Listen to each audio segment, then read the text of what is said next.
Hello everybody, welcome to the impressive channel. Nicki Minaj is keeping her foot on Jay-Z and Roc Nation's neck. She is not playing around, and recently she came after one of Jay-Z's affiliates, Steve Stoute, and I'm going to get into that.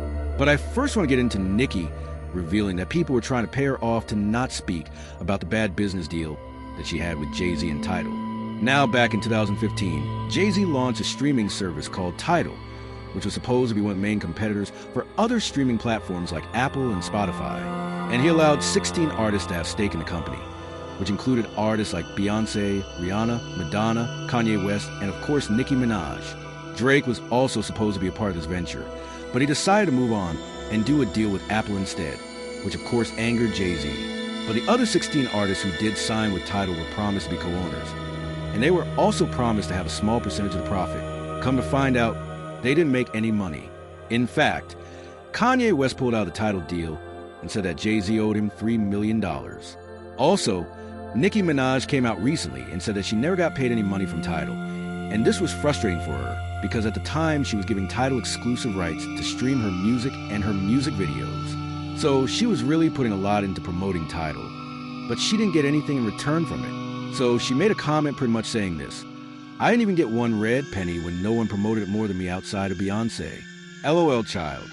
So after Jay-Z's Tidal venture kind of fumbled, he ended up selling majority of it to Jack Dorsey, and he made $297 million in sale, which was a win for Jay-Z and some of the other co-owners, but not so much a win for Nicki Minaj.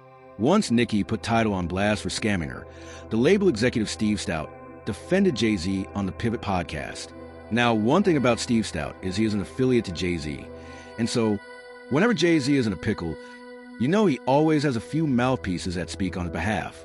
Two of those people are Steve Stoute and Elliott Wilson. They also will go against Jay's ops as well. In fact, Damon Dash implied that Jay-Z was sending people like Steve Stoute to come at him. I don't know why everybody wants to send certain people. There's certain people that always are defending certain people and talking about me, and I know that they're sent to do it. And Steve Stoute's one of those poor burger face, stupid, will do anything anybody tells him for $1. Hate is culture, and I just want to know who sent you.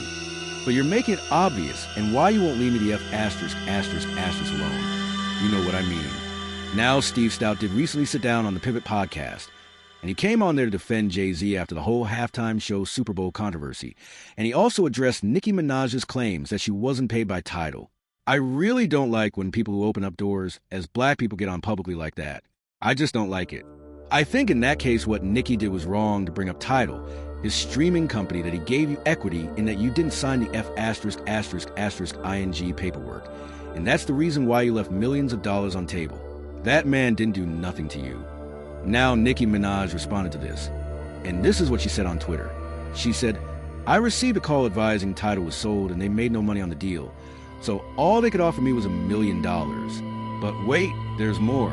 The lawyer advised that Desiree, aka Desiree from Roc Nation, advised him that I had to sign the agreement in 24 hours if I wanted the $1 million, or the offer was off the table." Listen to the end of fractions for what my response was, and she did reference Jay-Z and said, "While I count $1 million, jiggle what, jiggle who?" Also, she said this: "So, Barbs, thank you for supporting something I was a part of. I love you. But I was scammed and offered $1 million to be silenced. I declined. The grace of God is sufficient. I didn't need their hush money." Hashtag Gag City Los Angeles tonight and tomorrow night. My documentary was also hit. So Nicki was offered $1 million, but she was supposed to get more. She had like a 3% equity in the company and she signed the contract, but she did not get what she was promised. Instead, she was lowballed with $1 million offer, and it was an insult to her. She felt like they were only offering it to her to silence her, so she didn't take it. Not only that, she kind of hinted about her documentary, which I believe was probably blocked by Roc Nation because she was planning to spill some tea about her relationship with Meek Mill. And at the time, Meek was a part of Roc Nation, so I don't think they wanted that documentary out. Who knows? Maybe they blocked that documentary for that reason. She also went on to say this: "They got to keep the conversation on me so that no one asked about these charges against their BFF." Well, she's talking about Diddy. Now, I mean, it seems the 30-year-old T here is far from stale. Patterns Yet, Sass, Ugly Alien Stout, Dead Breath, etc. are all talking about Annika.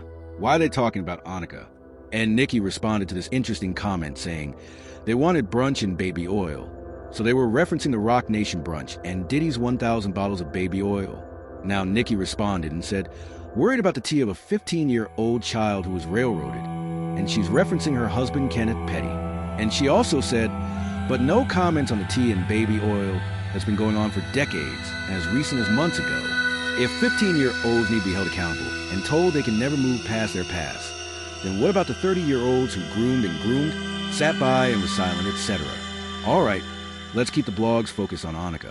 Short and stout, don't want to talk about them, friend them. You know what? That's a good question, though. That's a good question.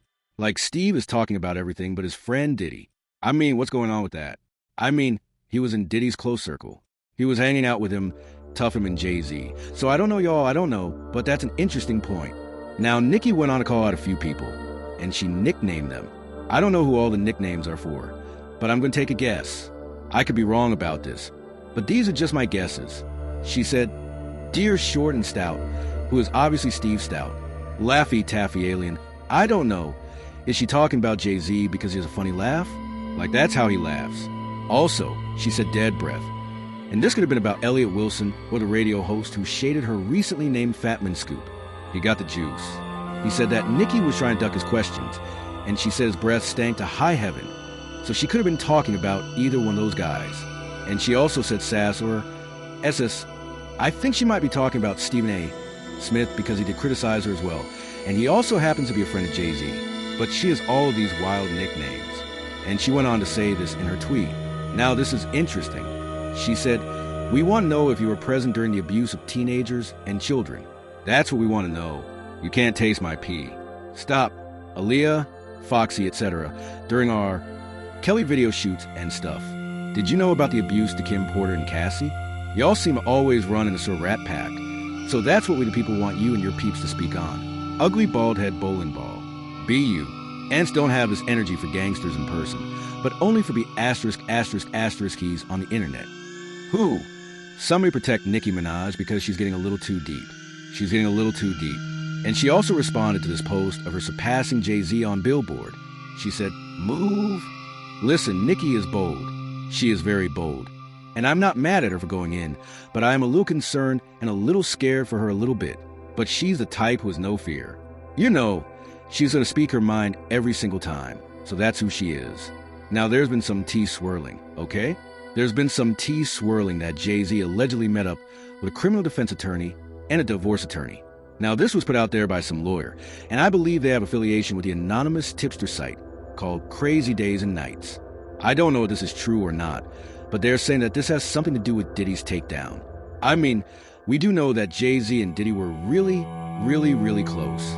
We know that they hung around each other quite a bit at different events, different parties. And we also know that Diddy was out here recording celebrities without their knowledge and using it as blackmail. And who knows, maybe Jay-Z and Beyonce are on those tapes. It's also possible that Diddy might try to take Jay-Z down with him if he ever got a chance to confess and spill the tea about the other people who are involved in his whole operation. Who knows? Diddy is not going to be the type to go down by himself. He's going to bring some other people down with him. And there's a reason why you have all these CEOs suddenly stepping down from their companies. There's a reason why all of these celebrities and public figures are silent and they're scrambling. It's because things are about to hit the fan.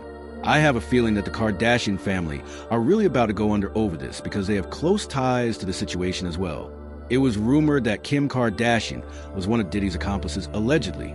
New information suggests that not only was Kim aware of Diddy's questionable activities, but she also allegedly aided him in covering up the evidence and compensating his victims in exchange for a cut of the profits. Also, Khloe admitted in one of the episodes of Keeping Up with the Kardashians that she actually was at one of Diddy's parties. And she pretty much put it out there that it was a freak-off party because most of the people there weren't wearing clothes. So, who was with you this weekend? A bunch of my friends, Diddy Quincy, Justin Bieber, French Montana. This party, I think half the people there were, but naked, you would have loved it. So this is what Khloe said. Now, it was disturbing to me when she name-dropped Justin Bieber and Quincy. I hope she's not talking about Diddy's son. Well, his stepson, Quincy Brown. I don't know, y'all, this is just disturbing. And apparently they were of age, but still the fact that they were there is disturbing. But the Kardashians are just a few of the many people who are suspected to be involved in Diddy's shenanigans. And Cat Williams actually put this on his IG story and said that Diddy is snitching on everybody. And one thing we could all agree on is Kat hasn't been wrong about any of this yet. Period. All of these big deviants is all catching hell in 2024. It's up for all of them. It don't matter if you Diddy or whoever you is. TD Jakes, any of them. All lies will be exposed. That's all. Now I went off topic a little bit, but I want to get back to Jay-Z. If this inside tea is true, it's possible that Jay-Z is preparing himself for legal trouble and the backlash in the future. It's also possible that Beyoncé is trying to separate herself from Jay-Z. If he goes down, it's not going to be a good look for her either, so she probably is getting her ducks in a row and planning out her escape. I kind of wish she escaped sooner, though. I wish she escaped after that whole cheating scandal happened. You know, the cheating scandal that had Solange whooping Jay-Z in the elevator. I wish she left then, but she stayed. And now a lot of this mess involving Diddy is coming closer to her front door, and it's just not a good look. But I don't know. Do y'all believe this tea that Jay-Z met with attorneys, and he's gearing up to prepare for any legal trouble? I don't know, but we shall see what happens. Anyway, tell me what y'all think about this video down below. Please like, comment, and subscribe, and share this video if you care. Thank you so much for watching, and I'll see you next time. Bye.